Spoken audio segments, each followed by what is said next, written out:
Hello साथियों, नमस्कार। कैसे हैं आप लोग? चलिए, मुझे आशा है ठीक होंगे। आज हम लोग पढ़ने वाले हैं साइंस सामान्य ज्ञान के कुछ महत्वपूर्ण प्रश्न। तो बने रहिए वीडियो के अंत में। देखिए, पहला प्रश्न दिया है, प्रकाश संश्लेषण की लगभग उल्टी प्रक्रिया है। यानी इसमें से कौन सी प्रक्रिया कर रहा है कि जो प्रकाश संश्लेषण की अपोजिट होती है? स्टार्च का पाचन, लोहे को जंग लगना, फलों का पकना और लकड़ी का जलना। तो चलिए बताइए इसमें।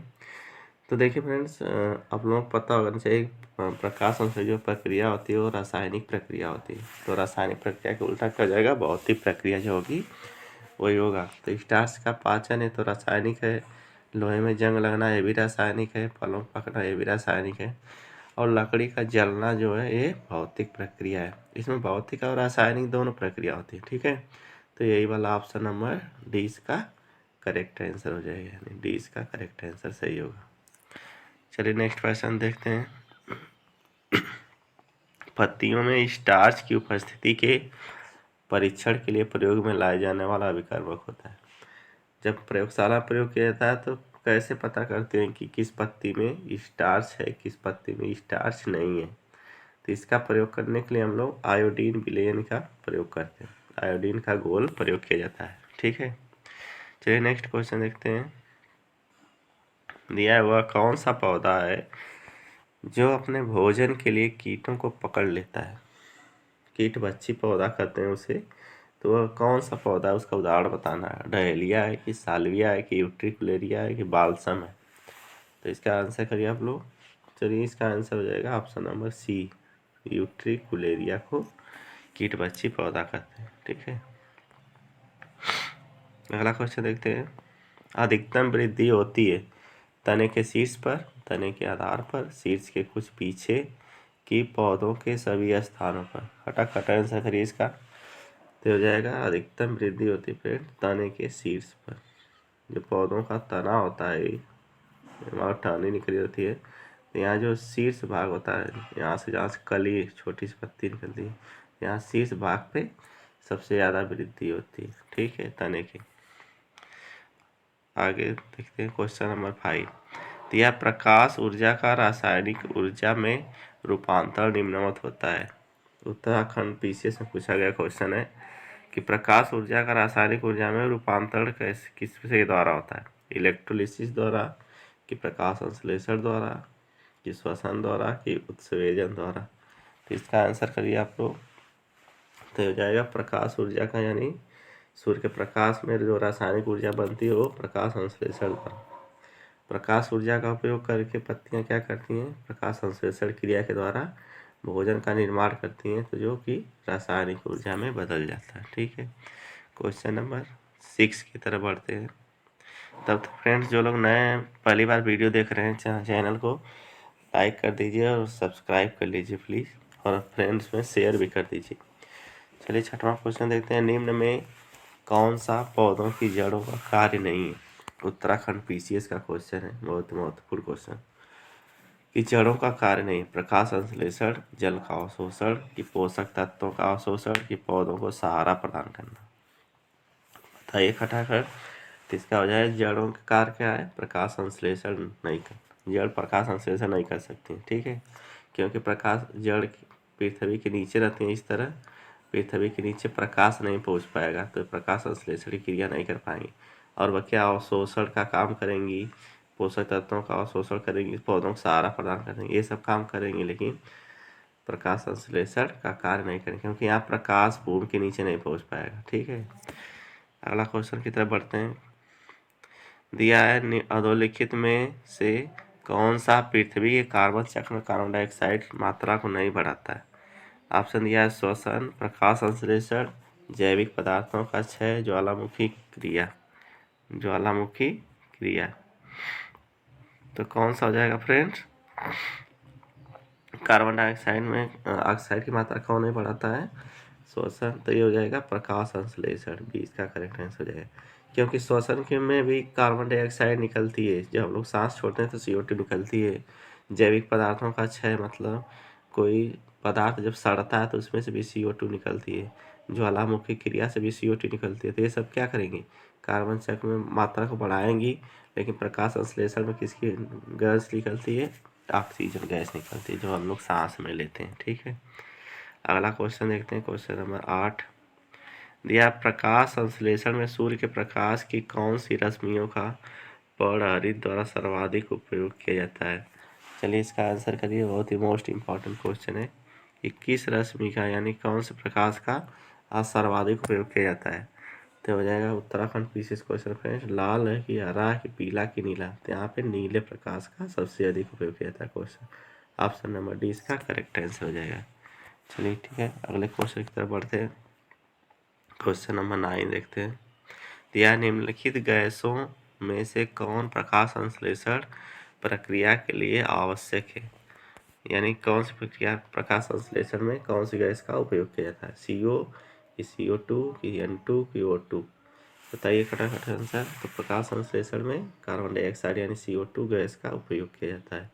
CO2 का उपयोग वो मतलब खर्च होती है, पौधे लेते हैं, और O2 बाहर रिलीज करते हैं। ठीक है, अगला क्वेश्चन देखते हैं, क्वेश्चन नंबर 10 दिया, प्रकाश संश्लेषण होता है रात्रि में, दिन में या और रात्रि में, दिन में अथवा रात्रि में, केवल दिन में? इसका आंसर करिए खटाखट आप लोग। हो जाएगा फ्रेंड्स, प्रकाश संश्लेषण दिन में अथवा रात्रि में भी हो सकता है।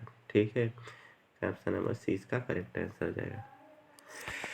चलिए क्वेश्चन नंबर 11 की तरफ बढ़ते हैं। दिया, पौधे व पेड़ का खाना तैयार करने की प्रक्रिया कहलाती है?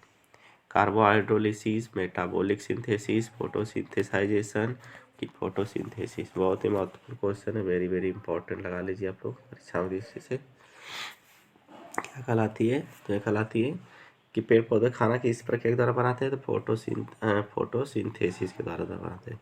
डी इसका करेक्ट आंसर हो जाएगा। फोटोसिंथेसिस मतलब वही प्रकाश संश्लेषण हिंदी में कहते हैं। अगला क्वेश्चन देखते हैं 12 नंबर, निम्न में से परजीवी पौधे की पहचान करें। RAS RTS में पूछा गया क्वेश्चन है कि परजीवी पौधा कौन है? गठपर्णी दिया है, अमरबेल, ब्लेडरवर्ट कि सूरजमुखी? बताइए परजीवी पौधा कौन सा? परजीवी मतलब ऐसे पौधे जो दूसरे पौधे के ऊपर रखकर अपना जीवन यापन करते हैं, उन्हें परजीवी पौधे कहते हैं। तो कौन सा होगा फ्रेंड्स? बी नंबर इसका अमरबेल। अमरबेल का जो पौधा होता है दूसरे पौधे के ऊपर इस तरह लिपट के, और इसकी जड़ें क्या करती है, इसी में जगह जगह धस जाती हैं, उससे अपना मतलब खुराक प्राप्त करती है।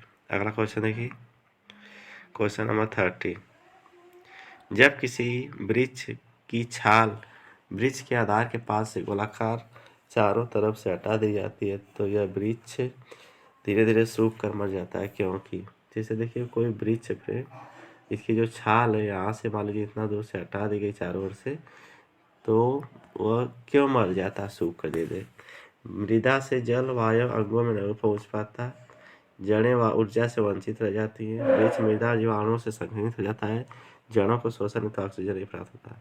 तो क्या नहीं होता फ्रेंड्स, क्योंकि जो भोजन बनता है वो पत्तियों में बनता है, और पत्तियों से जो भोजन बनता है इसे छाल के द्वारा ही नीचे आता है जड़ों तक। तो जो भोजन बनेगा छाल के, यहाँ से छाल हट गई रहेगी तो भोजन नीचे नहीं आ पाएगा, जो जड़ें ऊर्जा से वंचित हो जाएंगे। यानी इसका आंसर हो जाएगा बी, इसका करेक्ट आंसर हो जाएगा। जड़ों में ऊर्जा नहीं पहुंच पाएगी, इसलिए जड़ें धीरे क्या हो जाएंगी, सूख जाएंगे, और वृक्ष भी सूख जाएगा। आगे देखिए क्वेश्चन नंबर 14, कृत्रिम प्रकाश यूपी लोअर सबऑर्डिनेट में पूछा गया क्वेश्चन है, कृत्रिम प्रकाश क्या करता है? परावर्तित नष्ट कर सकता है, परावर्तित का संश्लेषण कर सकता है, प्रकाश संश्लेषण का कारण हो सकता है, कि प्रकाश संश्लेषण का कारण नहीं हो सकता है? बताइए इसका खटाखट आंसर कि कृत्रिम प्रकाश से क्या हो सकता है? यह प्रकाश संश्लेषण का कारण हो सकता है। ठीक है, सी इसका करेक्ट आंसर हो जाएगा। चलिए नेक्स्ट क्वेश्चन देखते हैं, प्रकाश के निम्नलिखित प्रकारों में से किसका पौधों द्वारा तीव्र अवशोषण होता है? RAS में पूछा गया क्वेश्चन है, बैंगनी और नारंगी, नीला और लाल, इंडिगो और पीला, पीला और बैंगनी? चलिए फटाफट आंसर करिए इसका। तो नीला और लाल प्रकाश का तीव्र अवशोषण होता है। चलिए क्वेश्चन नंबर 16 देखते हैं, हरे पौधों में प्रकाश संश्लेषण की क्रिया होती है। RAS RTS में पूछा गया क्वेश्चन है, नाइट्रोजन लेना ऑक्सीजन छोड़ना, कार्बन डाइऑक्साइड लेना ऑक्सीजन छोड़ना, ऑक्सीजन लेना और कार्बन डाइऑक्साइड छोड़ना, ऑक्सीजन लेना और नाइट्रोजन छोड़ना? क्या होता है फ्रेंड? प्रकाश संश्लेषण क्रिया में क्या होता है, पौधे कार्बन डाइऑक्साइड लेते हैं और ऑक्सीजन छोड़ते हैं। ठीक है, 20 का ऑप्शन सही है। चलिए क्वेश्चन नंबर 17 देखते हैं। दिया है प्रकाश में संश्लेषण में पौधों द्वारा निम्न में से कौन सी गैस उपयोग की जाती है। उत्तराखंड पीसीएस में फ्री में पूछा गया क्वेश्चन है, प्रकाश संश्लेषण में कौन सी गैस उपयोग की जाती है। तो दिया है अमोनिया, कार्बन डाइऑक्साइड की टाइलिन की पेप्सिन। कौन सी गैस उपयोग की जाती है friend, carbon dioxide CO2 gas उपयोग की जाती है। ऑप्शन 20 का करेक्ट आंसर हो जाएगा। चलिए क्वेश्चन नंबर 18 देखते हैं। दिया प्रकाश संश्लेषण हेतु सर्वाधिक क्रियाशील प्रकाश है, बैंगनी प्रकाश, लाल प्रकाश, नीला प्रकाश की हरा प्रकाश। 18 नंबर का आंसर करिए आप लोग फटाफट, हो जाएगा लाल प्रकाश। 20 का करेक्ट आंसर हो जाएगा। क्वेश्चन नंबर 19 पर देखते हैं। दिया अधिक जल का अवशोषण किस विधि द्वारा होता है, परासरणी अवशोषण, सक्रिय अवशोषण, अंतःचूषण की निष्क्रिय अवशोषण। तो इसमें हो जाएगा निष्क्रिय अवशोषण के द्वारा अधिक अवशोषण होता है। ऑप्शन डी इसका करेक्ट आंसर हो जाएगा सही। हालांकि क्वेश्चन की तरफ बढ़ते हैं। दिया पौधों में द्रुत जल अवशोषण, निष्क्रिय अवशोषण यानी रैपिड वाटर एब्जॉर्प्शन किसके द्वारा होता है, निष्क्रिय अवशोषण, सक्रिय अवशोषण, परासर द्वारा जल अवशोषण से इसमें से कोई नहीं। इसका आंसर करिए फटाफट क्वेश्चन, तो इसका हो जाएगा निष्क्रिय अवशोषण। वही 19 वाला ही क्वेश्चन है, उसको बदल के पूछा है। ठीक है, क्वेश्चन नंबर 21 की तरफ देखिए। दिया रंध्रों के खुलने में सबसे अधिक प्रभावी प्रकाशी कीड़े हैं, नीली तरंग दैर्ध्य वाली। रंध्र क्या होता है फ्रेंड, जो पत्तियां जो होती हैं उनके निचली सतह पर, इस तरह निचली सतह पर छोटे छोटे छिद्र होते हैं, इसे क्या कहते हैं, रंध्र कहते हैं। इन्हीं से गैसों तथा जलवाष्प का आदान प्रदान होता है वायुमंडल से। ये छोटे छोटे छिद्र होते हैं किनारों में, ठीक है, निचली सतह पर। इन्हीं को रंध्र या स्टोमेटा कहते हैं। तो इसके खुलने बंद होने में, या रात को बंद हो जाते हैं, दिन को खुले रहते हैं। ठीक है, तो खुलने बंद होने में कौन सा प्रकाश अधिक प्रभावी होता है, ये पूछ रहा है, कौन सा होता है। तो इसका हो जाएगा लाल तरंग दैर्ध्य वाले कीड़े अधिक प्रभावित होते हैं। 20 का करेक्ट आंसर हो जाएगा। अगला क्वेश्चन देखते हैं, क्वेश्चन नंबर 22। निम्नलिखित में से कौन सा पादप हार्मोन मुख्यतः फल परिपक्वता के लिए उत्तरदायी है, साइटोकाइनिन की FCC का अम्ल की एथिलीन। कौन सा हार्मोन है पादप हार्मोन, तो इसका एथिलीन हो जाएगा सी। फलों को पकाने में कौन सा उपयोग किया जाता है, एथिलीन गैस। ठीक है, क्वेश्चन नंबर 23 देखिए। दिया है पच्चे फल पकाने के लिए जिस गैस का उपयोग होता है वह है, UPPCS का क्वेश्चन है, बताइए आप लोग। इथेन की, एथिलीन की, कार्बन डाइऑक्साइड की, ऑक्सीटोसिन। तो कौन सा आ जाएगा, एथिलीन। 20 का करेक्ट आंसर हो जाएगा। अगला क्वेश्चन देखिए। हरे फलों को कृत्रिम ढंग से पकाने हेतु प्रयुक्त गैस, UPPCS में पूछा गया, एसिटिलीन है कि इथेन है कि हाइड्रोजन है, कार्बन डाइऑक्साइड है।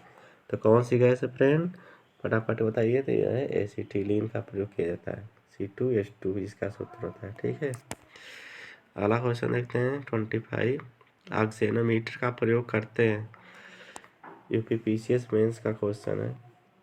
प्रकाश संश्लेषण की दर नापने में, वृद्धि दर नापने में, रसाकर्षण की दर नापने में, कि ऊर्जा ह्रास की दर नापने में, किसमें करते हैं। तो इसका उपयोग वृद्धि की दर नापने में करते हैं, ऑक्सेनोमीटर का। ठीक है, अगला क्वेश्चन देखते हैं। रात में पेड़ के नीचे सोना हानिकारक है क्योंकि ये छोड़ते हैं, मोस्ट इम्पॉर्टेंट क्वेश्चन, क्या छोड़ते हैं, ऑक्सीजन, कार्बन डाइऑक्साइड की, कार्बन मोनोऑक्साइड की, सल्फर डाइऑक्साइड। तो फ्रेंड छोड़ते हैं कार्बन डाइऑक्साइड रात्रि में। ठीक है, क्वेश्चन नंबर 27 देखते हैं। दिया है निम्न में से कौन से तत्व सूक्ष्म पोषक कहलाते हैं। तो इसमें से molybdenum, copper, zinc, calcium, magnesium, sulphur, potassium, phosphorus सब दिया है। तो कौन से कहलाते हैं, तो हो जाएगा 27 का option number D, magnesium, molybdenum, zinc और कॉपर, ये सब सूक्ष्म तत्व कहलाते हैं, सूक्ष्म पोषक तत्व कहलाते हैं। ऑप्शन नंबर डी इसका करेक्ट आंसर हो जाएगा। चलिए नेक्स्ट क्वेश्चन पे दिया है निम्न में से कौन सा तत्व प्रोटीन संश्लेषण में अनिवार्य है, जिंक, मैग्नीज, नाइट्रोजन, कैल्शियम। बताइए इसका आंसर कि प्रोटीन संश्लेषण किसका महत्वपूर्ण रोल होता है, तो यह नाइट्रोजन का होता है। ऑप्शन नंबर सी इसका करेक्ट आंसर हो जाएगा। चलिए देखिए अगला क्वेश्चन। निम्न में से कौन सा तत्व न्यूक्लिक अम्ल, फास्फोलिपिड, एटीपी, एडीपी तथा एनएडीपीएस में समान है? कैल्शियम है कि फास्फोरस है कि जिंक है कि बोरान है? बताइए फटाफट, बहुत ही इंपॉर्टेंट क्वेश्चन है। इसका आंसर करिए तो हो जाएगा फ्रेंड, फास्फोरस है। ठीक है, अगला क्वेश्चन की तरफ बढ़ते हैं। यह पौधों द्वारा ली गई विकिरण ऊर्जा निम्न परिणाम देती है: जल का प्रकाश अपघटन, क्लोरोफिल का ऑक्सीकरण, ऑक्सीजन का अपचयन कि कार्बन डाइऑक्साइड का ऑक्सीकरण। क्या परिणाम देती है? ये देती है जल का प्रकाश अपघटन करती है। जो जल होता है फ्रेंड H2O, वह जो उसको प्रकाश पड़ता है तो उसको H+ और OH- में तोड़ देती है, जल टूट जाता है। ठीक है, तो आज इसमें यहीं तक, मिलते हैं नेक्स्ट वीडियो में। तब तक पढ़ते रहिए, और चैनल पर पहली बार देख रहे हैं प्लीज़ चैनल को सब्सक्राइब कर लीजिए इस तरह की वीडियो पाने के लिए, और लाइक कर दिया करिए फ्रेंड, जिससे हम लोगों को मोटिवेशन मिलता है। धन्यवाद, मिलते हैं नेक्स्ट वीडियो में। पढ़ते रहिए, सोचते रहिए, मस्त रहिए। जय हिंद, वंदे मातरम।